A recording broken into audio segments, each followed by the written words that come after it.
To catch a trigger is very tough because that involves some degree of self-awareness or self-understanding, because triggers are different for different people.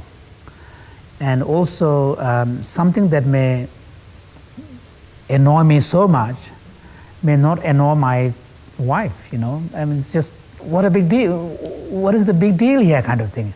And that has more to do with where we are coming from, you know. And so I think there, to be able to, first of all, to recognize what triggers you, that's tough. That, in some sense, that's easier than trying to understand why does that trigger me. That's a tougher one. So, but catching the trigger, the moment something triggers,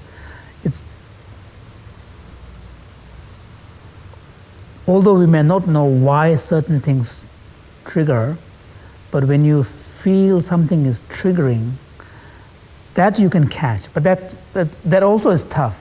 But here, through cultivation of some practice, you begin to recognize that when you're beginning to get annoyed, you know, it even feels, you even have a different taste of your saliva. And you know, your body feels slightly out of sync. So there are these kind of indicators, and you learn to recognize them.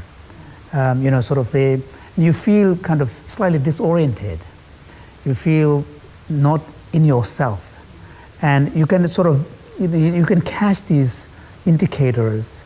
And those are, in a sense, I mean, they are still very difficult, but comparatively they are easier than trying to recognize why something triggers. That requires a fair bit of self-knowledge. Again, here, you know, and you know, one of the great insights that has come out of Freudian psychology is that, you know, we are such complex creatures that there are many motives of what we do that remain opaque to us. You know, we may be good at capturing our intention, but we're not very good at catching what motivates us. You know, and the motivations are, there are different layers of motivation. And some deeper level of motives, it's difficult to catch, you know. And there, one of the promises, I call it promises, of spiritual practice, contemplative practices, that you can make those opaque motives more and more evident to you. That's at least a theory. Of course, the Freudian psychology probably would dispute that. It would probably argue that there's always going to be a layer of motive that is going to be completely opaque to you, because they are subconscious, they are unconscious, part of the unconscious process. But the Buddhist contemplative practice would argue that you could actually even, you know, bore down into a greater self-understanding and self-knowledge, that you can recognize what triggers. But it is tough.